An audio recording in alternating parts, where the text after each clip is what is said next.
الحمد لله رب العالمين والصلاة والسلام على رسول الكريم أما بعد فأعوذ بالله من الشيطان الرجيم بسم الله الرحمن الرحيم وعن عمرو بن شعيب عن أبيه عن جده قال كانت قيمة الدية على عهد رسول الله صلى الله عليه وسلم 800 دینار او 8,000 درہم ودیت اہل الکتاب یومئذ نصف من دیت المسلمین قال فكان كذلك حتى استخلف عمر فقال خطيبا فقال إن الإبل قد غلت قال ففرضها عمر على أهل الذهب 1,000 دينار وعلى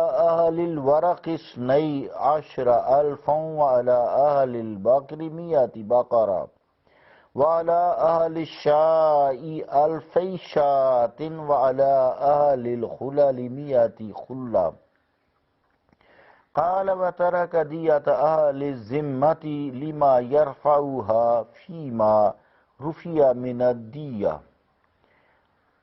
رواہ ابو داؤد صدق اللہ و صدق الرسول الکریم۔ عزیزان گرامی قدر، السلام علیکم ورحمۃ اللہ وبرکاتہ۔ حدیث پاک کا پہلے ترجمہ سماعت فرمائیں۔ روایت ہے حضرت عمر ابن شعیب سے، وہ اپنے والد سے، وہ اپنے دادا سے راوی فرماتے ہیں کہ حضور صلی اللہ علیہ وآلہ وسلم کے زمانہ میں دیت کی قیمت 800 اشرفیاں یا 8,000 درہم تھے، اور اس زمانہ میں اہل کتاب کی دیت مسلمانوں کی دیت سے آدھی تھی۔ فرماتے ہیں کہ یوں ہی رہا حتیٰ کہ حضرت عمر خلیفہ بنے تو خطبہ کے لیے کھڑے ہوئے، فرمایا کہ اونٹ مہنگے ہو گئے۔ فرماتے ہیں کہ حضرت عمر نے سونے والوں پر 1,000 اشرفیاں اور چاندی والوں پر 12,000 اور گائے والوں پر 200 گائیں اور بکریوں والوں پر 2,000 بکریاں اور جوڑے والوں پر 200 جوڑے مقرر فرمائے۔ فرماتے ہیں کہ حضرت عمر نے ذمیوں کی دیت یوں ہی چھوڑی جیسے اور دیت بڑھائی تھی ان کی نہ بڑھائی۔ ابو داؤد۔ عزیزان گرامی قدر، اس کو سمجھیں کہ حضور علیہ السلام کے زمانہ اقدس میں ایک اونٹ کی قیمت 8 دینار تھی، 8 دینار، لہذا 100 اونٹ 800 دینار کے ہوئے تو دینار 10 درہم کا ہوتا ہے، دینار 10 درہم کا ہوتا ہے۔ پھر اہل کتاب سے یہاں جو مراد ہے وہ غلام کتابی ہیں، یعنی اہل کتاب جو غلام ہیں اس سے مراد ہے، اور مسلمان سے مراد آزاد مسلمان ہیں، یعنی مسلمان آزاد اور اہل کتاب غلام ہو، یعنی غلام کافر کی دیت آدھی مسلمان سے دیت ہے، یعنی غلام جو کافر غلام ہے اس کی دیت مسلمان آزاد سے آدھی تھی، کیونکہ غلام کی دیت آزاد کی دیت سے آدھی ہوتی ہے۔ لہذا یہ خبر اس حدیث کے خلاف نہیں کہ ذمیوں کے متعلق حضور کریم صلی اللہ علیہ وآلہ وسلم نے ارشاد فرمایا فَدَمَاؤُهُمْ كَدَمَاءَنَا، کہ ان کے خون ہمارے خونوں کی طرح ہے۔ یہ بھی خیال ہے کہ علماء خیر جن میں امام ابو حنیفہ رحمۃ اللہ علیہ ان کے نزدیک قتل خطا کی دیت 3 چیزوں سے ادا ہو سکتی ہے، یا 100 اونٹ، یا 1,000 دینار، یا 12,000 درہم۔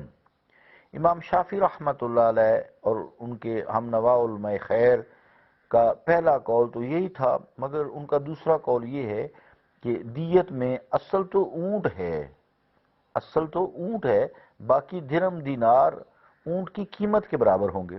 یہ بڑی خوبصورت ماشاءاللہ توجیہ ہے، یہ حدیث پھر ان کی دلیل بھی ہے۔ حدیث پاک میں جو لفظ ہے نا کہ فقال ان الابل قد غلت، غائن لام تے، غین لام تا جسے تے بولتے ہیں ہم. تو بعض روایت میں صرف جو غلط ہے وہ غلط دوسرا والا نہیں ہے غلطی والا، یہ غلط اور چیز ہے. ہاں یہ غلا سے بنا ہے، یعنی قیمت چڑھ جانا.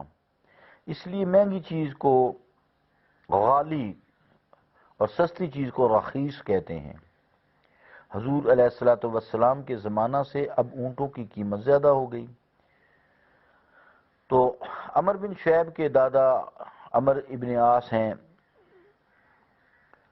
یعنی حضرت عمر فاروق رضی اللہ تعالیٰ عنہ نے دیت میں 100 اونٹ کی قیمت بجائے 800 دینار کے 1000 دینار لگائی، اور چاندی کے بجائے 8000 درہم کے 10,000 لگائی، کیونکہ اس وقت اونٹوں کی یہ قیمت بڑھ گئی تھی، اور ایک اونٹ 10 دینار کا تھا، جبکہ حضور صلی اللہ علیہ وسلم کے زمانے میں 8 دینار کا تھا.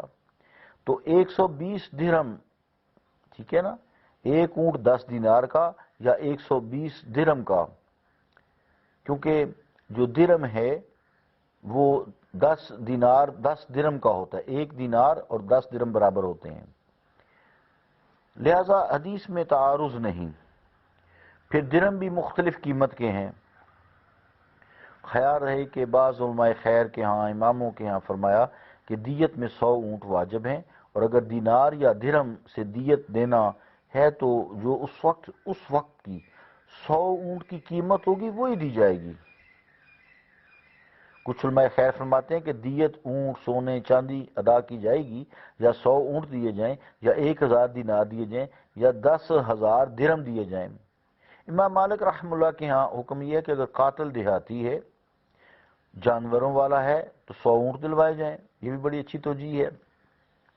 اگر شہری اور شہر میں ہے تو سونے کا سکہ اس وقت زمانے میں چلتا تھا، اب تو ظاہر بات ہے کاغذ کا روپیہ چلتا ہے تو روپیہ ہی چلے گا نا، تو 1000 دینار دلوائے جائیں. اور اگر شہر میں چاندی کے سکہ کا عام رواج ہے تو 12,000 درہم دلوائے جائیں. مراد یہ کہ جو جس ملک میں سکہ جو چل رہا ہے وہی دلوائے جائیں گے، اور قیمت وہی 100 اونٹ کی ہوگی. امام احمد اور صاحبین کا قول ہے کہ دیت اونٹ سونا چاندی گائے بکری جوڑے سب سے ادا کی جا سکتی ہے. ان کی دلیل بھی یہی حدیث ہے، لیکن یہ سب کی قیمت سونا چاندی گائے بکری جوڑے جتنی بھی ہے وہ 100 اونٹ کے برابر ہی ہوگی. بات نہیں ہے، وہی ہے کہ دیت جو ہے وہ 100 اونٹ ہی ہے. دوسرے امام ابو حنیفہ رحمۃ اللہ علیہ کے نزدیک اگر قاتل نے مقتول کے وارثوں سے بکریوں یا جوڑوں یا گاؤں میں کم و بیش پر صلح کر لی تو درست ہے.